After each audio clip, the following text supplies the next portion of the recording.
الحمد لله نحمده ونستعينه ونستغفره ونعوذ بالله من شرور أنفسنا ومن سيئات أعمالنا من يهده الله فلا مضل له ومن يضلله فلا هادي له ونشهد أن لا إله إلا الله وحده لا شريك له ونشهد أن سيدنا وسندنا وطبيب قلوبنا ومولانا محمدا عبده ورسوله الذي أرسله بالحق بشيرا ونذيرا وداعيا إلى الله بإذنه وسراجا وقمرا منيرا فقد قال الله تعالى في كلامه المجيد وفي فرقانه الحميد أعوذ بالله من الشيطان الرجيم بسم الله الرحمن الرحيم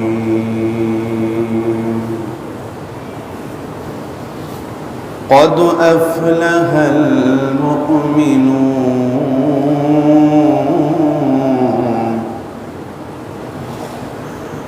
الذين هم في صلاتهم خاشعون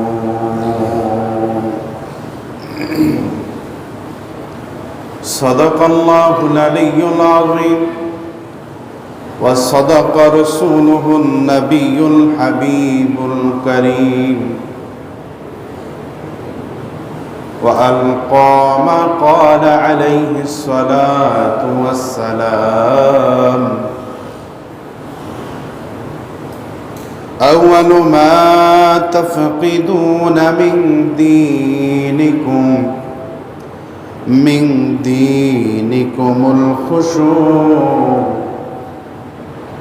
وآخر ما تفقدون من دينكم الصلاة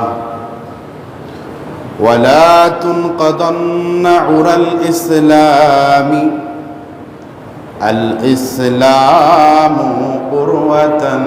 عروة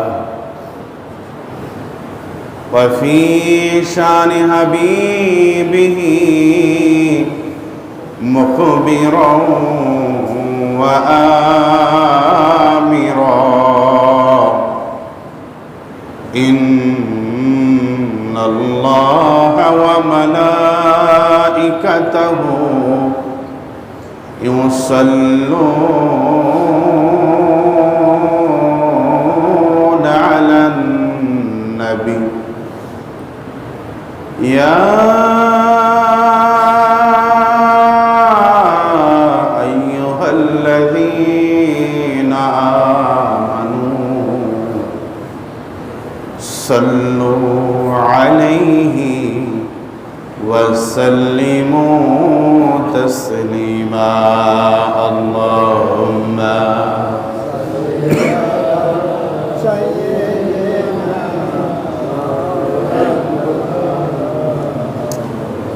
وعلى آل سيدنا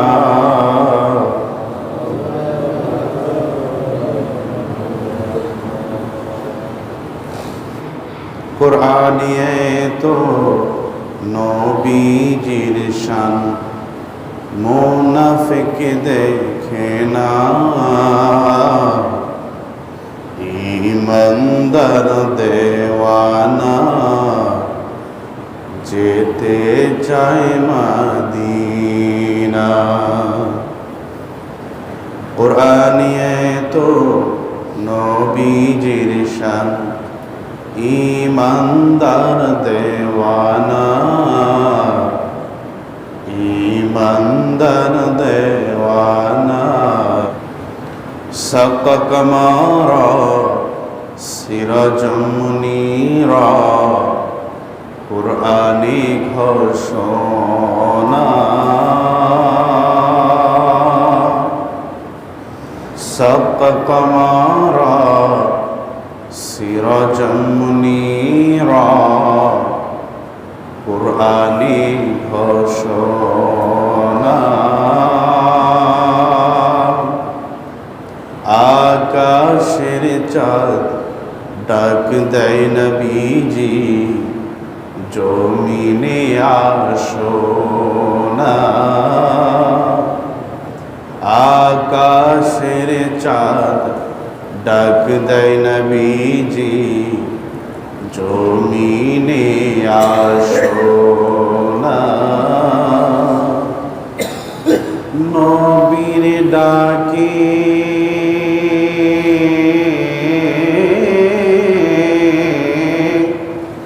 नबीर डाके आकाशेर चाँद टुकड़ा है दुई खाना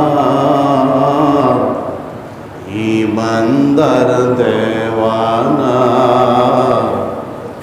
ईमानदार देवाना कुराने तो नबीजिर शान मुनाफिक देखे ना ईमानदार देवाना अल्लाहुम्मा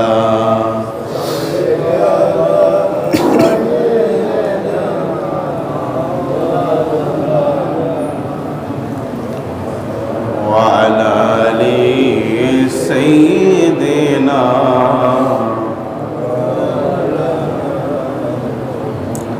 মহান আল্লাহ জাল্লা জালালুহু ওয়া আম্মা নওয়ালুহু ওয়া তাকাব্বাস সানাহু আল্লাহ সুবহানাহু ওয়া তাআলার দরবারে অসংখ্য শুকর ও সুজুদ যে আল্লাহ জাল্লা জালালুহু আমাদেরকে অত্যন্ত দয়া করে মায়া করে মহব্বতের সাথে আজ পবিত্র শাওয়াল মাসের দ্বিতীয় জুমায় এই পশ্চিম মিঠাপুকুর জামে মসজিদের মধ্যে আসার এবং বসার যে খালেক যেই মালিক যে রাজ্জাক সুযোগ করে দিলেন সেই খালেকের দরবারে অত্যন্ত দয়া করে মায়া করে মহব্বতের সাথে ঈমানি সুরতে দিল মন প্রাণকে উজাড় করে দিয়ে একবার বুলন্দ আওয়াজে বলি আলহামদুলিল্লাহ।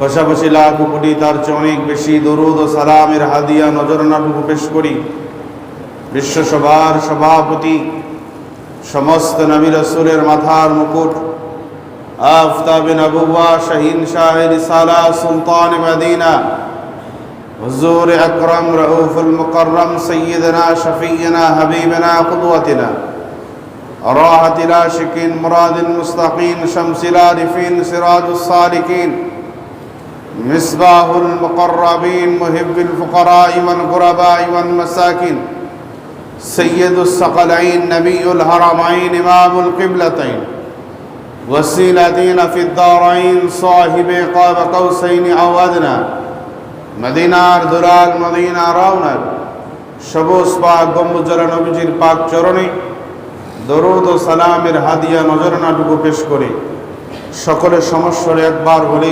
সাল্লাল্লাহু আলাইহি ওয়াসাল্লাম।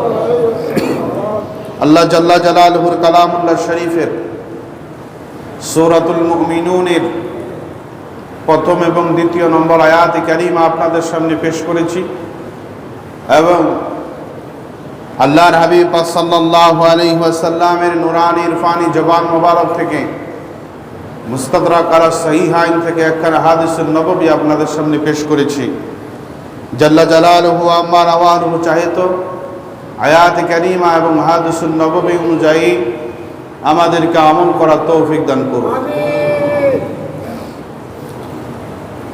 আল্লাহ সুবহানাহু ওয়া তাআলা তার যত সৃষ্টিকুল আছে, যত মাখলুক আছে, সমস্ত মাখলুকের সৃষ্টির পরে রব্বে করিম জাল্লা জালালুহু আম্মা নাওয়ালুহু একমাত্র মানুষ জাতিকে আশরাফুল মাখলুকাত হিসেবে যখন নির্বাচন করলেন, আল্লাহ জাল্লা জালালুহু জানেন এই মানুষ জাতির মধ্যে আমি আল্লাহ দুইটি জিনিস দান করেছি।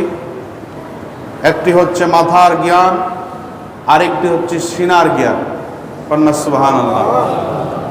অন্যান্য যত মাখলুক আছে সব মাখলুককে আমি শুধু মাথার জ্ঞান দান করেছি, আর আমি আশরাফুল মাখলুকাত মানুষ জাতিকে মাথার জ্ঞানের পাশাপাশি সিনার জ্ঞান, সদরের জ্ঞান দান করেছি। এই একটি মানুষ আশরাফুল মাখলুকাতের মানুষ, এদের মাথার জ্ঞানের থেকে সদরের জ্ঞান অনেক বেশি দামি হয়ে থাকে। কন্যা সুবহানাল্লাহ। যদিও মাথার চিন্তা ফিকির দ্বারা অন্যায় কাজের দিকে ধাবিত হয়ে যায়, কিন্তু সদরের জ্ঞান বারবার ধাক্কা দেয় না, বান্দা তুমি এই অন্যায় কাজের মধ্যে ধাবিত হবে না। যদি তুমি এই অন্যায় কাজের মধ্যে ধাবিত হয়ে যাও, বান্দা তুমি আল্লাহর দরবারে আসামির কাঠগড়ার মধ্যে দাঁড়াতে হবে। এজন্য একটা হচ্ছে মাথার জ্ঞান, আর একটি হচ্ছে সদরের জ্ঞান। আল্লাহ তাবারক তাআলা এই দুইটি জ্ঞানের সমন্বয়ে আশরাফুল মাখলুকাত মানুষ জাতিকে তৈরি করলেন। আল্লাহ জাল্লা জালালুহু তৈরি করার পরে হাবিব পাক সাল্লাল্লাহু আলাইহি ওয়াসাল্লামকে নেয়ামত হিসেবে দুনিয়ার মধ্যে তাশরীফ এনে সমস্ত পথহারা মানুষদেরকে দিশা দেওয়ার জন্য আল্লাহ সুবহানাহু ওয়া তাআলা একখানা গ্রন্থ দিলেন, যেই গ্রন্থখানার নাম হচ্ছে আল কোরআন। নাম কি? আর জোরে বলেন, গ্রন্থখানার নাম কি? আল্লাহ বলেন, হাবিব আমার, দোস্ত আমার, আপনাকে এমন এক গ্রন্থ দিলাম, এই গ্রন্থ অনুযায়ী যদি আপনার উম্মতে মুহাম্মাদিরা চলে, যদি আমার বান্দারা চলে, তাহলে কাল কিয়ামতের ময়দানে আমার বান্দারা আপনার উম্মতে মুহাম্মাদিরা আল্লাহর দরবারে নাজাত প্রাপ্ত হয়ে যাবে। সুবহানাল্লাহ। আল্লাহ সুবহানাহু ওয়া তাআলা সূরাতুল মুমিনুনের প্রথম দুই আয়াতে কারিমার মধ্যে আল্লাহ মুমিনের পরিচয় দিচ্ছেন। কার পরিচয়? আর জোরে বলেন, কার পরিচয়? আল্লাহ মুমিনের পরিচয় দিচ্ছেন। আল্লাহ মুমিনের পরিচয় করতে গিয়ে বলতেছেন, কদ আফলাহাল মুমিনুন, নিশ্চয় আল্লাহ পাক রব্বুল আলামিনের দরবারে সফলকাম মুমিনেরা। সফলকাম কারা? সফলতা অর্জন করেছে কারা? মুমিনেরা। আল্লাহ পাক রব্বুল আলামিনের দরবারে সফলতা অর্জন করেছে মুমিনেরা। কিভাবে সফলতা অর্জন করেছে? হযরত ইব্রাহিম খলিলুল্লাহ অগ্নিকুণ্ডের মধ্যে নমরুদের আছে। যদি ইব্রাহিম খলিলুল্লাহ মুমিনের দফতরে না হইতেন, তাহলে ওই নমরুদের অগ্নিকুণ্ড থেকে কিন্তু বাঁচতে পারতেন না। পারতেন? মুসা কালিমুল্লাহ দৌড়াচ্ছেন পথিমধ্যে নীলনদ, এই বিশাল নীলনদ পাড়ি দিলেন মুমিনের দপ্তরে থাকার কারণে। কন্যা সুবহানাল্লাহ। আল্লাহ বলছেন, কদ আফলাহাল মুমিনুন, বান্দা সফলতা আমি আল্লাহ পাক রব্বুল আলামিনের দরবারে অর্জন করেছে মুমিন হওয়ার কারণে। কোন হওয়ার কারণে? আল্লাহ পাক রব্বুল আলামিনের দরবারে এখন মুমিন কারা? আল্লাহ বলতেছেন, আল্লাহ বলছেন, আল্লাযীনা হুম ফি সালাতিহিম খাশিউন। বান্দা শুনে রাখো, জেনে রাখো রে, মুমিন আল্লাহ পাক রব্বুল আলামিনের দরবারে ওই সব বান্দারা, ওই সব বান্দিরা যারা তাদের নামাজের মধ্যে নম্রতা এবং খুজু এবং খুশু অবলম্বন করতে পেরেছে। সুবহানাল্লাহ। আল্লাহ প্রথমে বললেন, কদ আফলাহাল মুমিনুন, মুমিন আল্লাহ পাক রব্বুল আলামিনের দরবারে সফল। আল্লাহ পাক রব্বুল আলামিনের দরবারে কি? এরপরে এখন বলছেন কেন সফল? আল্লাযীনা হুম ফি সালাতিহিম খাশিউন, তারা তাদের নামাজের মধ্যে খুশু এবং খুজু বিনয় নম্রতার কারণে আল্লাহ পাক রব্বুল আলামিনের দরবারে সফলতা অর্জন করেছে। কন্যা সুবহানাল্লাহ। এখন প্রশ্ন হচ্ছে, কোন নামাজে কিভাবে বিনয় এবং নম্রতা হওয়ার কারণে বান্দা সফলতা অর্জন করতে পারে, মুমিন আল্লাহ পাক রব্বুল আলামিনের দরবারে কামিয়াবি অর্জন করতে পারে, এটা জানা দরকার আছে না নাই? আরো জোরে বলেন আছে। আমরা নামাজ পড়ি, আমরা রোজা রাখি, আমরা হজ করি, যাকাত দিই, কিন্তু আমরা তো সফলতা অর্জন করতে পারতেছি না। আল্লাহ পাক রব্বুল আলামিন সূরা আনকাবুতের মধ্যে বলছেন, ইন্নাস সালাতা তানহা আনিল ফাহশাই ওয়াল মুনকার। বান্দা তুমি নামাজ পড়ো, নামাজ পড়লে বান্দা তোমাকে আল্লাহ পাক রব্বুল আলামিন খারাপ কাজ থেকে বিরত রাখবেন। সুবহানাল্লাহ। খারাপ কাজ থেকে বিরত রাখবেন। তা আল্লাহ পাক রব্বুল আলামিনের দরবারে দিনে রাতে 24 ঘন্টা বান্দা 5 ওয়াক্ত নামাজ পড়তেছে, কিন্তু আল্লাহ তো আমাদেরকে খারাপ কাজ থেকে বিরত রাখতেছে না, রাখতেছে। তা আল্লাহ বললেন, ইন্নাস সালাতা তানহা আনিল ফাহশাই ওয়াল মুনকার। বান্দা তুমি যদি নামাজ আদায় করো, তাহলে খারাপ কাজ থেকে বিরত রাখার দায়িত্ব আমি আল্লাহ। সুবহানাল্লাহ। কিন্তু আমরা দিনে এবং রাতে 5 ওয়াক্ত নামাজ পড়তেছি, অন্যান্য নফল ইবাদত করতেছি, এরপরও আমাদেরকে আল্লাহ খারাপ কাজ থেকে বিরত রাখেন। কারণটা কি? কদ আফলাহাল মুমিনুন, আমরা মুমিন হতে পারি নাই। আল্লাযীনা হুম ফি সালাতিহিম খাশিউন, নামাজের মধ্যে নম্রতা আমাদের নাই। নামাজের মধ্যে নম্রতা এখনো খাশিউনের নামাজ আদায় করতে পারি নাই। যতক্ষণ পর্যন্ত বান্দা খাশিউনের নামাজ আদায় না করবে, ততক্ষণ পর্যন্ত আল্লাহ পাক রব্বুল আলামিনের দরবারে বান্দা কামিয়াবিতা অর্জন করতে পারবে না। এই নামাজ এমন একটি জিনিস, আমরা অনেক সময় হেলায় দুলায় সময় নষ্ট করে দিই। এই পড়তেছি বলে আমাদের নামাজের ওয়াক্ত চলে যাচ্ছে, কিন্তু আমরা নামাজ আদায়। আল্লাহর হাবিব বলেন, ও আমার আখিরি জামানার নবীর উম্মতেরা শুনে রাখো, কাল কিয়ামতের ময়দানে আল্লাহ পাক রব্বুল আলামিনের দরবারে যখন সমস্ত উম্মতে মুহাম্মাদিরা দাঁড় হবে, আমার উম্মতে মুহাম্মাদের জন্য সর্বপ্রথম যে আউয়ালু মা ইউহাসাবু, যে হিসাবখানা নেওয়া হবে, ওই হিসাবখানা হচ্ছে একমাত্র নামাজের। কিসের? আরো জোরে বলেন কিসের? আল্লাহ পাক সর্বপ্রথম যে হিসাব নিবে সেই হিসাব হচ্ছে নামাজের। তা বান্দাকে যদি প্রশ্ন করে, বান্দা তোমার 20 বছর 30 বছর 40 বছর ইবাদতের সময়, এই ইবাদতের সময়টুকু তুমি কোন রাহে, দুনিয়ার মোহে না আল্লাহর রাহে খরচ করেছো, একটু আল্লাহর কাছে হিসাব দাও। আল্লাহর কাছে সেদিন আমরা সমস্ত ধরনের চালাকি, সমস্ত ধরনের জুলুম অত্যাচার, সমস্ত ধরনের আমাদের বুদ্ধি বিবেক আল্লাহ পাক রব্বুল আলামিনের কাছে স্তব্ধ হয়ে যাবে না। সেদিনও চালাকি খাটাবো, এদিন চালাকি খাটার কোনো উপায় নাই, কোনো সুযোগ নাই।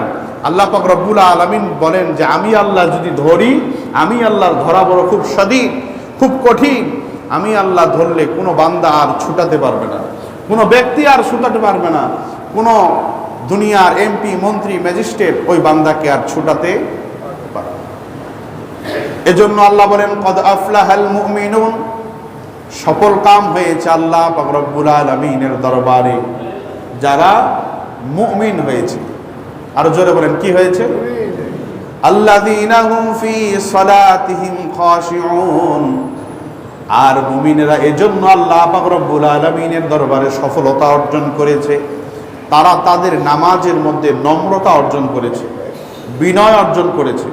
যখন কোনো ব্যক্তি সেই আল্লাহ পাক রব্বুল আলামিনের ধ্যানের জগতে ডুবে যাবে, আল্লাহ পাক রব্বুল আলামিনকে পাওয়ার জন্য সমুদ্রের জগতে যখন ডুবে যাবে, তখন ওই মানুষটার চেহারার মধ্যে পরিবর্তন শুরু হবে।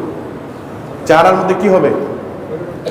ওই মানুষটার কথার মধ্যে পরিবর্তন শুরু হবে, ওই মানুষটার চলাফেরার মধ্যে পরিবর্তন শুরু হবে। আমি একটি জিনিস লক্ষ্য করে দেখি, মুরগি দেখছেন?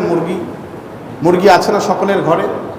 আচ্ছা, মুরগি যখন ডিম দেয়, মুরগি ডিম দেয় না? তো মুরগি ডিম দিল, ডিম দেওয়ার পরে আমরা এটাকে করি কি, এটাকে তা দেওয়ার জন্য ডিমগুলাকে সবগুলাকে এক জায়গায় করে দিয়ে মুরগিকে বসায় দিই। ডিম পাড়া যখন শেষ হয়ে গেল, তখন মুরগি এখানে তা দেয় 15 দিন 20 দিন 22 দিন 25 দিন পর্যন্ত মুরগি ডিমের মধ্যে তা দিচ্ছে। কোথায় তা দিচ্ছে? আরো জোরে বলেন কোথায়? এখন আস্তে আস্তে আস্তে আস্তে ডিম গরম হচ্ছে, ডিম গরম হচ্ছে, মুরগির পরিবর্তন হচ্ছে। মুরগির কি হচ্ছে? দেখবেন মুরগি এখানে আছে, আপনি মুরগির কাছে যান, মুরগি দৌড়ে পালায় না, সে তা দিচ্ছে, সে এক জগতের মধ্যে সান্নিধ্যের মধ্যে আছে, সে এক সাগরের মধ্যে ডুবে আছে। যখন ডিম এর মধ্যে 20 দিন 22 দিন পরে সেখান থেকে ছানা ফুটে উঠলো, বাচ্চা ফুটে উঠলো, যে মুরগি আপনাকে দেখে পালাতো, এখন আপনি আমি ওই মুরগিকে দেখে দৌড়ে পালাই। এরকম নজির নেই? যেই মুরগি আপনাকে আমাকে দেখলে দৌড়ে পালাতো, এখন বাচ্চা বাহির হওয়ার পরে ওই মুরগিকে দেখে আপনি আমি দৌড়ে পালাই। তাহলে এই মুরগির 20-25 দিনের রিয়াজতে সাধনায় তার কি এমন পরিবর্তন হলো যে তাকে দেখে আপনি আমি দৌড়ে পালাই? তো বান্দা যদি এরকম আল্লাহ পাক রব্বুল আলামিনের দরবারে রিয়াজতে বসে, আল্লাযীনা হুম ফি সলাতিহিম খাশিউন, যদি নম্রতা এবং বিনয়ের সাথে, খুশু এবং খুশুর সাথে ইবাদতে বসে, তাহলে ওই বান্দাকে দেখলে আপনি আমি বাঘকে দেখলে দৌড়ে পালাই, জীব জন্তুরকে দেখলে, ভয়ানক জিনিসকে দেখলে দৌড়ে পালাই। কিন্তু যখন আল্লাযীনা হুম ফি সলাতিহিম খাশিউনের দপ্তরে পৌঁছায় যাব, রিয়াজতে বসে যাব, জিকিরে বসে যাব, ফিকিরে বসে যাব, একমাত্র আল্লাহ পাক রব্বুল আলামিনের ধ্যানে বসে যাব, তখন দেখবেন আপনি যেই জন্তুরকে দেখলে দৌড়ে পালাতেন, ওই জন্তুর আপনাকে দেখে দৌড়ে পালাবে। কিন্তু আমাদের রিয়াজত, আমাদের ইবাদত আল্লাযীনা হুম ফি সলাতিহিম খাশিউনের দপ্তরে হয় না। আমরা শুধু এখন ওই কেসি মার্কা হয়ে গেছি, নাফিদ মার্কা, আস্তে আস্তে আস্তে আস্তে সব কাটি। আর আমাদের রিয়াজত কিভাবে আল্লাহ পর্যন্ত পৌঁছায় দিব? দেখেন আমরা কিভাবে নাফিদ মার্কা হয়ে গেছি, আস্তে আস্তে আস্তে আস্তে কিভাবে কাটতেছি ইবাদত। একজন ব্যক্তি জোহরের নামাজ পড়তেছে, কিসের? জোহরের নামাজ পড়তেছে, 4 রাকাত সুন্নত আদায় করলো, 4 রাকাত ফরজ আদায় করলো, এরপরে 2 রাকাত সুন্নত আদায় করলো, মানুষটি চলে গেল, আর নামাজ নাই। আরো জোরে বলেন, আর নামাজ নাই? আছে না নাই? আচ্ছা। একজন ব্যক্তি মাগরিব আদায় করতেছেন, মাগরিব 3 রাকাত ফরজ নামাজ ইমামের পিছনে আদায় করলেন, 2 রাকাত সুন্নত একা একা আদায় করলেন, মানুষটি চলে গেলেন। মানুষটি কি চলে গেলেন? মানুষটি ঈশার নামাজ পড়তেছে, 4 রাকাত ফরজ ইমামের পিছনে পড়লেন, 2 রাকাত সুন্নত আদায় করলেন, এরপরে 2 রাকাত নফল নাই, এরপরে ভিতির নামাজ করে মানুষটি চলে গেলেন। অর্থাৎ আস্তে আস্তে সুন্নত নফল গুলাকে বাদ দিচ্ছে, নফল গুলাকে কি দিচ্ছে? তা আল্লাহ পাক রব্বুল আলামিনের দরবারে খাশিউনের দপ্তরে পৌঁছাইতে গেলে, আল্লাহ পাক রব্বুল আলামিনের দরবারে রিয়াজত করতে গেলে ফরজ ইবাদত লাগবে। ফরজ ইবাদতের পাশাপাশি ওমা ইয়াতাকাররাবু আলাইয়া বিন নওয়াফিল, বান্দা যতক্ষণ পর্যন্ত বেশি বেশি করে আল্লাহ পাক রব্বুল আলামিনের নফল ইবাদতের চর্চা করবে না, ততক্ষণ পর্যন্ত বান্দা খাশিউনের দপ্তরে পৌঁছতে পারবে না। বান্দা বিনয় অর্জন করতে পারবে না, নম্রতা অর্জন করতে পারবে না, কদ আফলাহাল মুমিনুন হতে পারবে না। মুমিন শুধু ফরজ ইবাদতের মাধ্যমে হয় না, মুমিন ফরজের পাশাপাশি সুন্নাহ নফল পর্যন্ত আদায় করলে বান্দা মুমিনের দপ্তরে পৌঁছাইতে পারে। কন্যা সুবহানাল্লাহ। এজন্য আমরা আল্লাহ পাক রব্বুল আলামিনের দরবারে রিয়াজত করব, দোয়া করব, আল্লাহ আমাদেরকে শুধু মুসলমানই হারুদে রাখিয়েন না, আমাদেরকে মুমিনের দপ্তরে পর্যন্ত পৌঁছায় দিয়েন। আল্লাহ আপনার যত ইবাদত বন্দী আছে, সব ইবাদত বন্দীগুলা যেন আমরা একটা একটা করে করতে পারি, আল্লাহ সেই তৌফিক দান করুন। অনেক মানুষ আছে জুমার নামাজের পরে আসে, অর্থাৎ শেষের দিকে আসে, আগের দিকে চলে যায়, এরকম মানুষ আছে না? তার মাঝখানে নামাজের দরকার নাই, মাঝখানে যে নামাজ আছে নামাজের দরকার নাই। আল্লাহ পাক রব্বুল আলামিনের দরবারে কবে আমরা সচেতন হব? কবে আমরা সচেতন হব? আল্লাহ কাকে কখন কোন সময়ে নিয়ে যাবে এটার গ্যারান্টি কোনো ব্যক্তি দিতে পারবে না। দিতে পারবে? এজন্য সেই এই দুনিয়া ছেড়ে আখিরাতের প্রথম মঞ্জিলে যাওয়ার আগে আল্লাযীনা হুম ফি সলাতিহিম খাশিউনের দপ্তরে আল্লাহ পাক রব্বুল আলামিন আমাদেরকে নিয়ে যাওয়ার তৌফিক দান করুক, বলি আমিন। আল্লাহর হাবিব পাক সাল্লাল্লাহু আলাইহি ওয়াসাল্লাম আজ থেকে ১৫০০ বছর আগে একটা কওল বলেছেন, একখানা হাদিসুন নববী বলছেন, যেটাকে ইমাম হাকিম নিশাপুরী রহমতুল্লাহি আলাইহি মুস্তাদরাক আলা সহিহাইনের মধ্যে বর্ণনা করেছেন। আল্লাহর হাবিব বলেন, শুনুন, আন হুযাইফা রাদিয়াল্লাহু তাআলা قال قال رسول الله صلى الله عليه وسلم أول ما تفقدون من دينكم الخشوع। ও আমার উম্মত মুহাম্মাদিরা শুনে রাখো, দিন থেকে সর্বপ্রথম একটা জিনিস উঠে যাবে। দিন থেকে সর্বপ্রথম একটা জিনিস কি যাবে? উঠে যাবে। আল্লাহর হাবিব বলেন, মিন দীনিকুমুল খুশু, সর্বপ্রথম দিন থেকে খুশু এবং খুজু উঠে যাবে। কিয়ামতের আগে খুশু এবং খুজু কি হয়ে যাবে? অর্থাৎ নামাজের মধ্যে বান্দার খুশু এবং খুজু থাকবে না, শুধু আসবে আর শুধু নামাজ পড়তে হবে বলেই শুধু রুকু সেজদা দিবি আর চলে যাবে, কিন্তু ওই নামাজে খুশু এবং খুজু থাকবে না। ওই নামাজে খুশু এবং খুজু, সাহাবায়ে কেরাম, সলফে সালেহিন, আউলিয়ায়ে কেরামের নামাজের মধ্যে যে খুশু এবং খুজু ছিল, উজুর মধ্যে যে খুশু এবং খুজু ছিল, জিকিরের মধ্যে যে খুশু এবং খুজুর হালত ছিল, এই খুশু এবং খুজুর হালত কিয়ামতের আগে উঠে যাবে। মানুষ ব্যতিব্যস্ত হয়ে যাবে। মানুষ কি হয়ে যাবে? ব্যতিব্যস্ত হয়ে যাবে। নামাজের মধ্যে লম্বা সূরা ধরলে মানুষ বিরক্ত বোধ করবে, ইতস্ত বোধ করবে। আলোচনা লম্বা হলে মানুষ ইতস্ত বোধ করবে। কিন্তু দুনিয়াবি যখন কোনো মজলিসে বসবে, মানুষ সময়কে সময় মনে করবে না। মানুষ সময়কে সময় মনে করবে না। আর যখন আল্লাহ রসুলকে পাওয়া যাবে এমন কোনো মজলিসে যখন কোনো মানুষ বসবে, তখন তার খুশু এবং খুজুর অভাব থাকবে। একভাবে এইভাবে লড়বে, একভাবে চড়বে, সে আর থাকতে চাবে না। সে অস্থির মন মানসিকতা সৃষ্টি হয়ে যাবে, কারণ আল্লাহ রসুলের দিকে তার রিয়াজত নাই, তার সাধনা নাই। এজন্য আল্লাহ রসুল বলেন, আউয়ালু মা তাফকিদুনা মিন দীনিকুমুল খুশু, কিয়ামতের আগে দ্বীনের মধ্যে খুশু উঠে যাবে।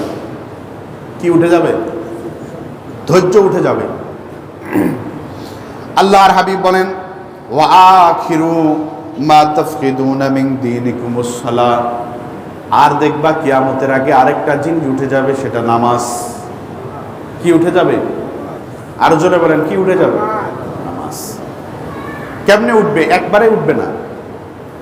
আপনাকে আমাকে যদি একবারে এসে বলে যে আপনি নামাজ ছেড়ে দেন, নামাজ, তা আমি কি মানব? নামাজ কার অর্ডার? আরো জোরে বলেন, কার? তো এই ইবাদতগুলাকে কেমনে উঠাই নিবে? আস্তে আস্তে একটা একটা নফল, সুন্নাহ, ওয়াজিব, ফরজ, এভাবে আস্তে আস্তে আস্তে আস্তে কিয়ামতের আগে উঠাই নিবে। কিয়ামতের আগে কি নিবে? উঠাই। এজন্য আল্লাহ রাসূল বলেন, ওয়া আখিরু মা তাফকাদুনা মিন দীনিকুমুস সালাহ, কিয়ামতের আগে সর্বশেষে যেটা উঠাই নিবে সেটা হচ্ছে নামাজ। সেটা কি উঠাই নিবে? কে উঠাবে?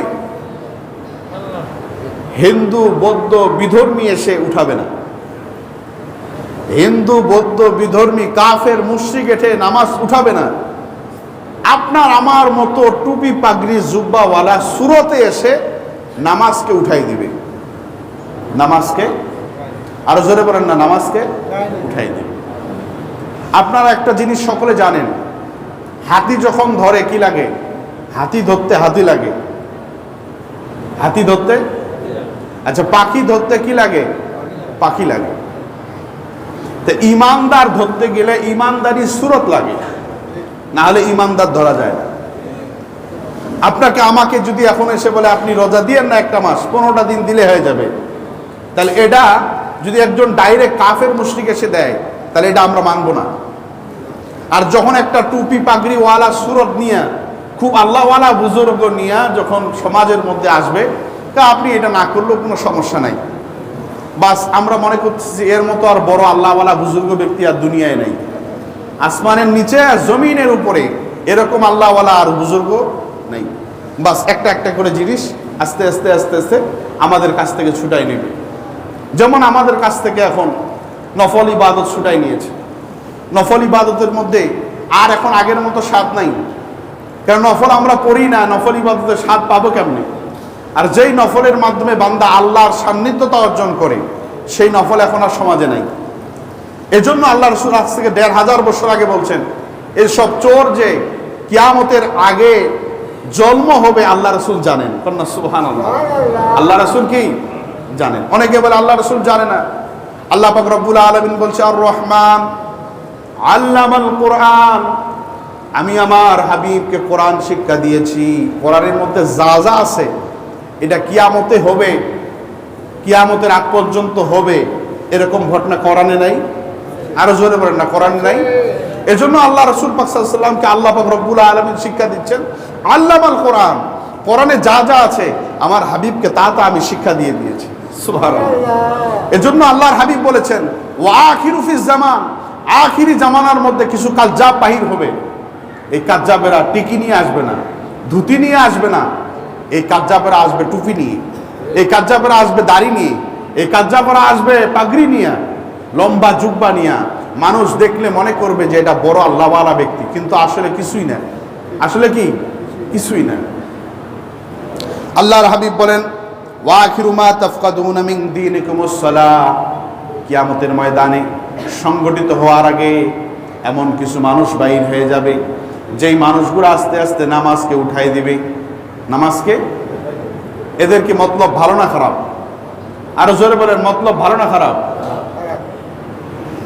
মানুষ ইবাদত যত বেশি করবে তত আল্লাহ পাক রব্বুল আলামিনের রহমত নাজিল হবে। আর ইবাদতগুলিকে কেটে কেটে কেটে কেটে ছোট করে দিলে আল্লাহ রহমত নাজিল। আরো জোরে কর, নাজিল। আপনার এদিকে আছে কিনা জানি না, বেতরের নামাজ আদায় করেন কয় রাকাত? আরো জোরে বলেন, কয় রাকাত? কিন্তু কিছু মানুষ আছে বেতরের নামাজ আদায় করে 1 রাকাত। কয় রাকাত? এখন 2 রাকাত যে ব্যক্তি নামাজ তরক করলো, 2 রাকাত সওয়াব থেকে মানুষটি বঞ্চিত হলো কিনা? এই যে ইবাদতগুলি কাটার একটা বিভিন্ন কৌশল, এই কৌশল কিন্তু একজন কাফের আসে করে না। যেমন আমি বলছি, হাতি ধরতে হাতি লাগে, পাখি ধরতে পাখি লাগে। ইমানদারের ইমানকে নষ্ট করে দেওয়ার জন্য ইমানদারি সুরতে কিছু কাফের মুশরিক আছে। আল্লাহ পাক রব্বুল আলামিন এসবগুলা থেকে আমাদেরকে হেফাজত করুক বলি আমিন।